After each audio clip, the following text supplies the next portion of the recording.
அதைத்தான் நாங்க சொல்றேன். சம்பந்தமாகவும் இந்த மீன்பிடி விஷயம் சம்பந்தமாக நாங்க சொல்றேன் என்றால் அந்த அளவு தூரத்துக்கு இதை பாதிக்கிற ஒரு விஷயம் என்றால் உங்களுக்கும் அது உதவியாக ஒட்டுமொத்தமாக வந்து ஏகமனதாக எடுக்கிற ஒரு முடிவென்ற என்ற அடிப்படையில் அங்க போய் சொல்ற இடத்துல வந்து அது அவர்கள் கட்டி கலைக்கிறதுக்கு வந்து கஷ்டமாக இருக்கும். சரிதானே? அப்ப இது இது உங்களை ஒரு நெருக்கடிக்குள்ள தள்ளுறதுக்கோ அந்த குணத்துல நீங்க சொல்ற விஷயம் I understand. அதாவது இந்த மக்களுடைய விஷயத்தை கேட்டுதான் நாம இந்த டெலிவிஷனை உருவாக்குறோம். ஆனா அதுக்கு பிறகு நாங்கள் அது சம்பந்தமா டிஸ்கஸ் பண்ணி கொண்டு இப்ப நாங்கள் சம்பந்தமா டிஸ்கஸ் பண்றேன் இது வந்து மத்தப்பட்டு இருக்கோம். இதுக்கு இதுக்கு முதல்ல வந்து இதே விஷயம் நடந்திருக்கு. இதுக்கு முதல்ல நடந்திருக்கு. எதுவும் நடந்திருக்கு.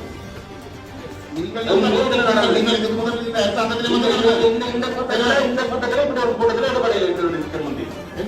இந்த இடத்துல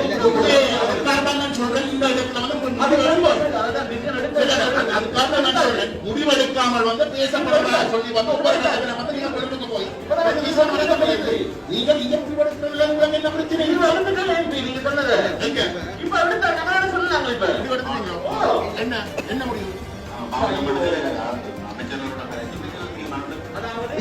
நான் சொன்னவாறு என்னென்றால் இந்த வாக்குறுதி வந்து மீறப்பட்டிருக்கிறது. நாங்கள் ஏற்கனவே இங்க வந்து கதைச்சு ப்ராமிஸ் பண்ண விடயங்களை மென்ஷன் பண்ணி இதுக்கும் மாறாக நடந்திருக்கிறது. இது சம்பந்தமா இந்த வேலை திட்டத்தை அமல்படுத்துவதற்கு மறுபடியும் பேசிய தீர்வு என்னண்டா இதுல உங்களுக்கு தாவரம் டெவலப் பண்ணி இப்படி இப்படி என்னென்ன விஷயங்கள் நடக்க மாட்டேன்னு சொல்லி ஒப்புக்கொண்ட விஷயங்கள் மீறப்பட்டிருக்கு என்று சொல்லி ஒரு விஷயத்தை ஒரு முடிவு எடுத்திருக்கிறீங்க. ஆனால் டெவலப் பண்ணின இடத்துல மயிலிட்டி மக்களோ அல்லது இந்த யாழ்ப்பாணம் அல்லது வடவூதியை சேர்ந்த மீனவர்களோ ஆழ்கடல் மீன்பிடி படகுகளை கொண்டு நிறுத்த முடியாமல் இருக்கிறது. கடந்த புறவிப்பியல் நேரத்தில்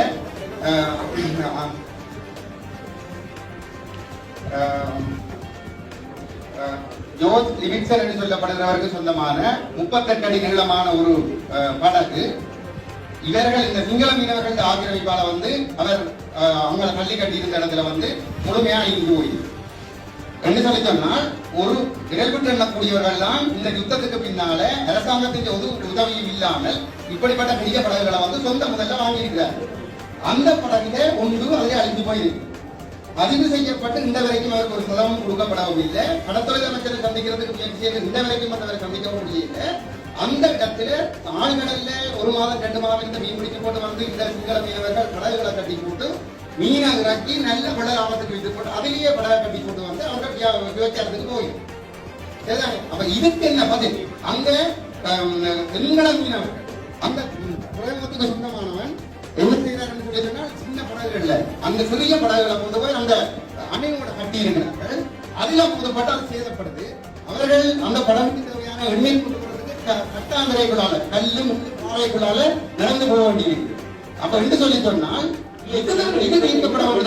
அதற்குத்தானே நாங்கள் இப்ப தீர்மானம் எடுத்தனாங்க. அதை இப்ப உங்க இதுல ஸ்ட்ரக்சர் சம்பந்தமா கலைக்கிறீங்க. ஆனா இங்க நிர்வாகம் வந்து தென்னில கட்சிகள அவர்கிட்ட போய் தென்னில கட்சிகள வந்து நாங்க ஆதிக்கம் செலுத்துறாங்க. அங்க அதை மென்ஷன் பண்ணப்படும். இந்த இந்த ஆதிக்கம் இந்த மீன்பிடி துறைமுகத்தின் ஆதிக்கம் அந்த மயிலட்டி மீனவர்கள் கைக்கு வர வேண்டும். உங்களுடைய மீனவர்களுக்கு அந்த வசதி தேவையா? அதன் படி கலைக்க போறோமா அல்லது நாங்க வேறு யாரும் ஆதிக்கம் செய்யறவங்க போறோமா? எங்கட மீனவர்களுக்கு ஆதிக்கம் தென்னிலங்கையில் வசதிகள் இல்ல பிரச்சனை. இங்க வசதிகள் இல்ல பிரச்சனை. இங்க எங்கட தென்னிலங்கையில் ஆதிக்கம் செலுத்தினோம். எங்களை தொழிலாளர் முக்கா வழியில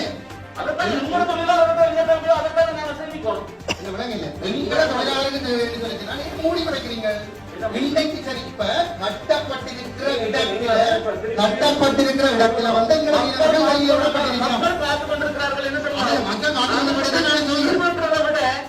இல்ல இல்ல நீங்கள் அப்படி கிடையாது. அந்த மயிலட்டி துறைமுகத்தில் வந்து பெரும்பாலும் இனத்தை இந்த பிரதேசத்துக்கு சொந்தம் இல்லாதவர்கள் 100 வீதம் ஆதிக்கம் செலுத்துகிறார்கள். யுத்தத்தால 30 வருஷம் அழைக்கப்பட்ட தமிழன் அதுக்குள்ள வந்து போக முடியாமல் அவன் அழிந்து கொண்டிருக்கிறான். அரசாங்கத்தின் உதவி இல்லாமல் சொந்த முதல்ல கட்டியெழுத்து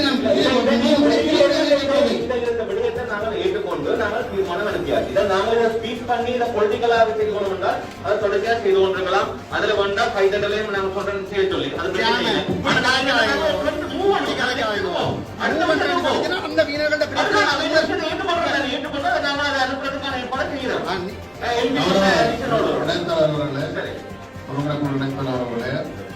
இந்த கடந்த நல்லாட்சியில் சொல்லப்பட்ட சொல்லாட்சி அரசாங்கத்துல ஆசிய டெவலப்மெண்ட் பேங்க் ஊடாகத்தான் இந்த நிதி கொண்டுவரப்பட்டு நல்லாட்சி என்று சொல்லப்பட்ட கூறப்பட்ட அரசுல மஹிந்த அமரவீர கடத்துள்ள அமைச்சராக இருந்த பொழுது அதற்கான அடிக்கல் நாட்டப்பட்டு அந்த பல அங்கட மைனாரிட்டி மக்களுக்கு பல உறுதிமொழிகளை வழங்கினார்கள். அன்றைக்கு எங்களுடைய தமிழ் பிரதிநிதிகள் என்று சொல்லப்பட்ட மாவட்டத்தை பிரதிநிதித்துவப்படுத்தின அன்றைய நல்லாட்சி அரசுல பங்காளிகளாக இருந்தவரும் அது கூட அந்த யாரும் இருக்கிறார்கள். ஆனால் அன்று அந்த மக்களுக்கு அந்த மீனவ மக்களுக்கு நம்பிக்கை கொடுத்து அதை செயற்படுத்தியவர்கள் பின்னர் அந்த திறப்பு விழாவில் கூட அர்ஜுனா ரணதுங்க அவர்கள் இந்த மைத்ரிபால சிறிசேன அவர்கள் எல்லாம் நினைக்கிறோம் வந்திருக்கின்றார்கள். அந்த பொழுது அந்த திறப்புலாம் நடந்தது. அதன் பின்னர் அந்த துறைமுகம் வந்து அவர்களுக்கு மகிழ்ச்சி நடத்துள்ளவர்களுக்கு பயன்படுத்த முடியாத சூழல் வந்தது. பின்னர் இந்த ஜனாதிபதி ஆட்சி முறை ஜனாதிபதி தேர்தல் நடந்து அதன் பிறகு காபம் அரசாங்கம் வந்த பொழுது அந்த இடத்துல அவர்களுக்கு ஒரு மீனவ சங்கத்தை கூட நடத்த முடியாத நிலையில நாங்கள் அதனுடைய கடத்துள்ள அமைச்சர் அகிலத்தை வளர்ந்தவர்களை கூட்டி சென்று அவர்களுடன் பார்த்து பல தடவைகள் பேசி அவர்களுக்கு அந்த கட்டடத்திலே அவர்களுக்கு ஒரு பகுதியை ஒரு அறையை ஒதுக்கி கொடுத்தது அவர்கள் கடத்தொழில் சங்கம் நடத்துவது. ஆனால் தொடர்ச்சியாக அந்த நிர்வாகம் வந்து இப்போது துறைமுகங்கள் அமைச்சுக்குள்ள போயிருக்கின்றது. ஆனால் அவர்களுக்கு ஒரு தீர்வு வரும் பிரச்சனைகளை பெருசாக்கி அவர்கள் இந்த தீர்வுகளை எட்ட முடியாத சூழலை உருவாக்குகிறார். நாங்கள் எங்களுடைய பிரதேச ரீதியாக எந்த விதமான அழுத்தத்தை கொடுக்கலாம் அல்லது எந்த விதமான ஒரு ஆலோசனைகள் வழங்க முடியும் என்பதுதான் நாங்கள் எடுத்து அதனூடாக நம்மள பெற வேணும். அந்த மக்களுடைய பாரம்பரியமாக செய்த தொழில் அதில் பாதுகாக்கப்பட வேண்டும் என்றது நாங்கள் அரணாக இருக்க வேண்டும் தான் நாங்கள் இந்த நிலை வலியுறுத்தி சொல்லுகிறோம். நன்றி ஐயா. இல்ல நாங்கள் நீண்ட காலமா என்னோட இருந்த சொல்றேன். இந்த மீனவ சங்கத்துக்கு தான் கூப்பிடுறேன்னு முதலே சொல்லப்பட்டது. ஆனால் நம்பிக்கைகள் காட்ட விடுறது எந்த பெட்ரோலிய வள நிலையங்களை கூட அவரை அந்த கூட்டுறவு சங்கத்துக்கு தான் கொடுக்குறேன்னு முதலே சொல்லப்பட்டது.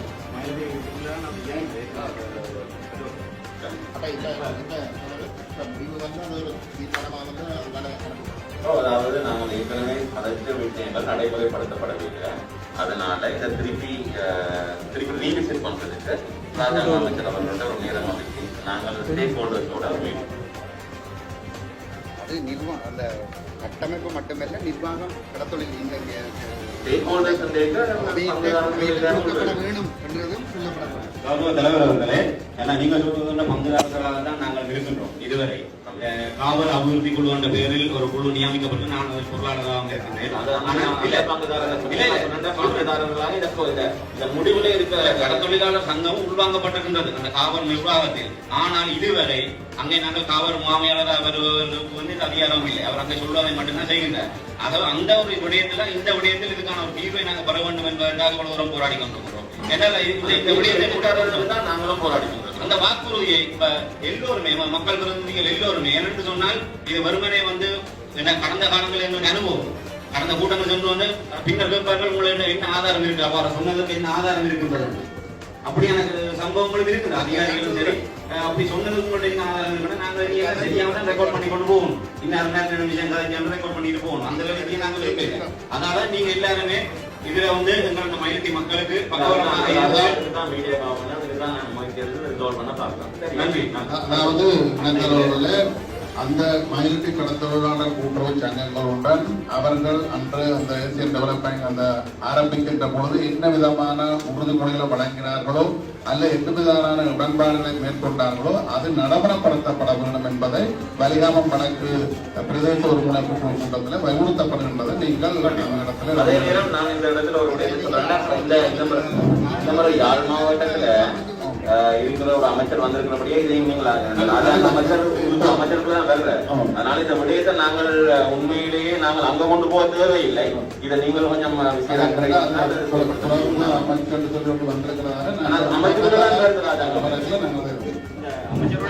சொன்னது போன்று அந்த தீர்மானத்தை கொண்டு பிரதேசங்கள்ல இந்த மினிஸ்டருக்கும் விட இங்கே சார்ந்த அமைச்சர் தான் முக்கியமானது. அவர்கள் தான் சீஃப் மினிஸ்டர் உங்களுடைய அரசாங்கம் இன்றைக்கு நடக்கிற நிர்வாகம் மாதிரி இல்ல நீங்கள் எவ்வளவு காலம் தலைமுறைகளா எம்பிகளா ஒவ்வொரு துறைக்கும் மினிஸ்டர் ஒன்றும் தெரியும்.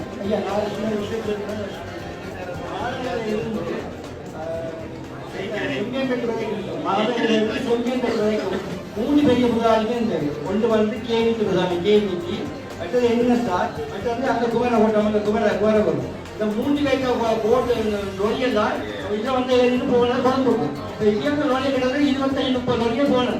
ஆனால் இன்றைக்கு அதில் பிள்ளைய எல்லாம் உதாரணத்து வயதுக்கு வீடு வைக்க முடியாது. ஜெயில வீடு சேர்த்து கீழே 12,000 மேலே 10,000 மாடி வீடு.